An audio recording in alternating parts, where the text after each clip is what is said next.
What's up guys, welcome to the video. So today I want to talk about stacking TPT payouts, and I also want to talk about two more things, right? I want to talk about how my trading's been going for the month of January and February, and also the mindset around base hits and walking away. So you can see here, I haven't gotten a payout with TPT since December 17th, and this was a 14K payout. And right now for the month of February, I'm sitting at 19.6K in stacked payouts ready to withdraw. And today I got another 1.9K payout that I'm going to request today at the end of the day. And the dashboard does update around 7:45 Eastern Standard Time. So as soon as it updates, that's when I request. And as long as I don't trade anymore, right? I will secure that payout. And that was a base hit trading 5 micros and I got 98 ticks. Yesterday, I traded 5 micros with MGC and I got 122 ticks.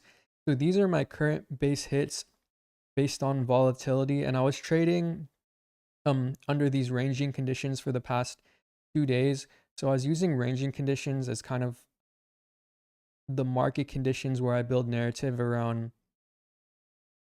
my setups when I'm framing my setups, right? So right now, I'm sitting at 9.6K, and with the 1.9K, that's 21.5K. And also, we have to, and also, I got 4.5K from Lucid the first week of February, right? So, right now, for the month, I'm sitting at 26K for February in payouts.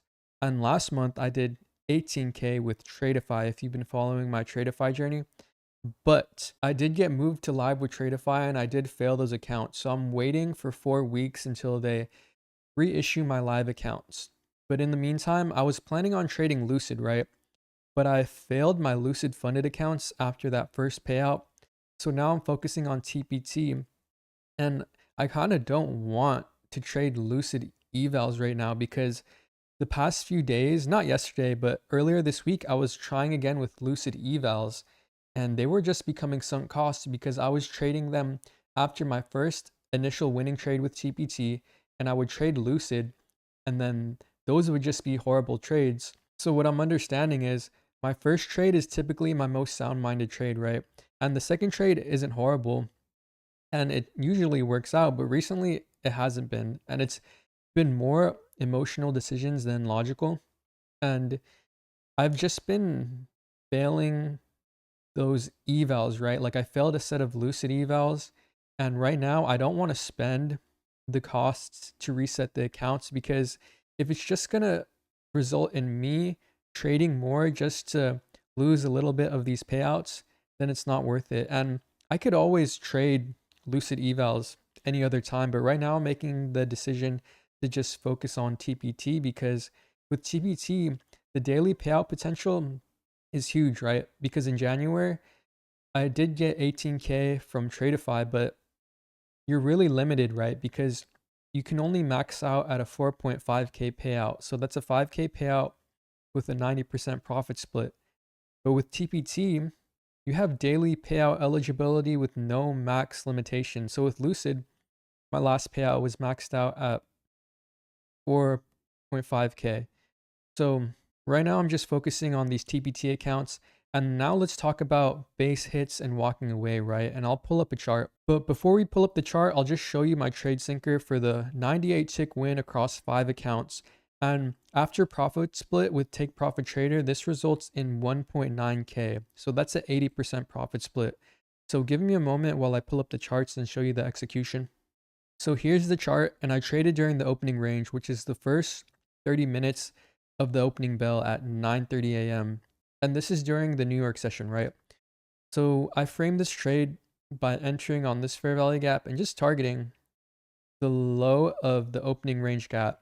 But if you watched my previous episode 4 mentorship video, when I take targets, I don't target right at the level because I just get really afraid and I'm still building up my tolerance for holding trades, right?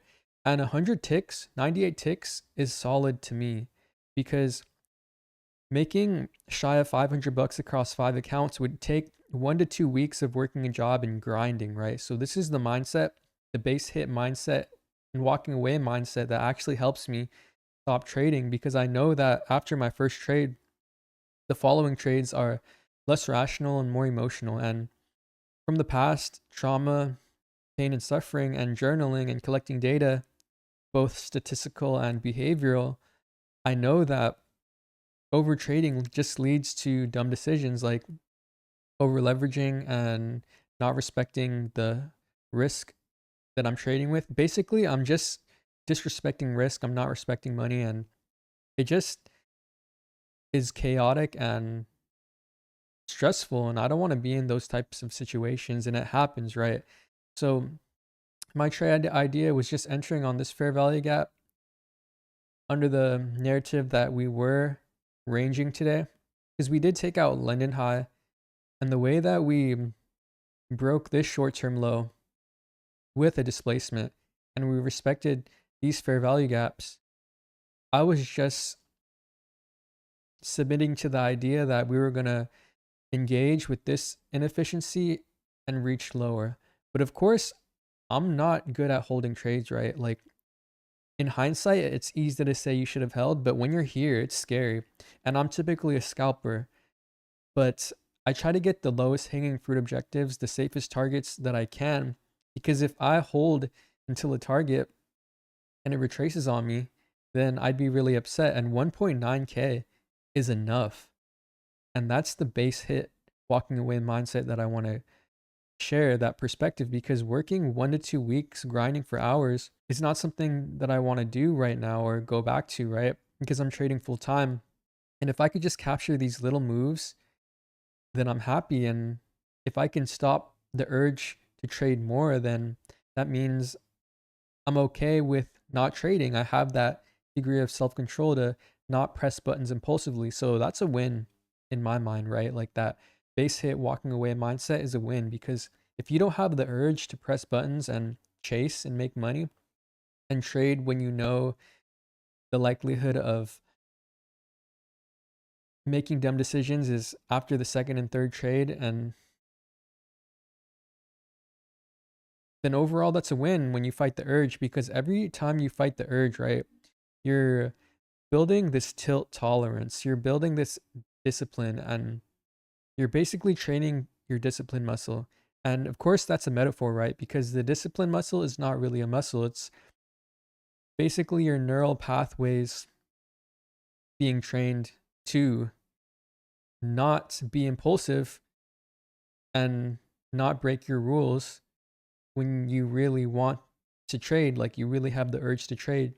So I hope all of this makes sense. And of course, like I said, I could keep trading and I feel like I can make money, but the patterns of tilt sessions always happened when I was confident and I felt like I could make money, because perhaps right now I can make money, but I want to walk away with the win, the 1.9K win, the 26K in payouts for the second week of February, and just call it, because I want to survive for the rest of the month.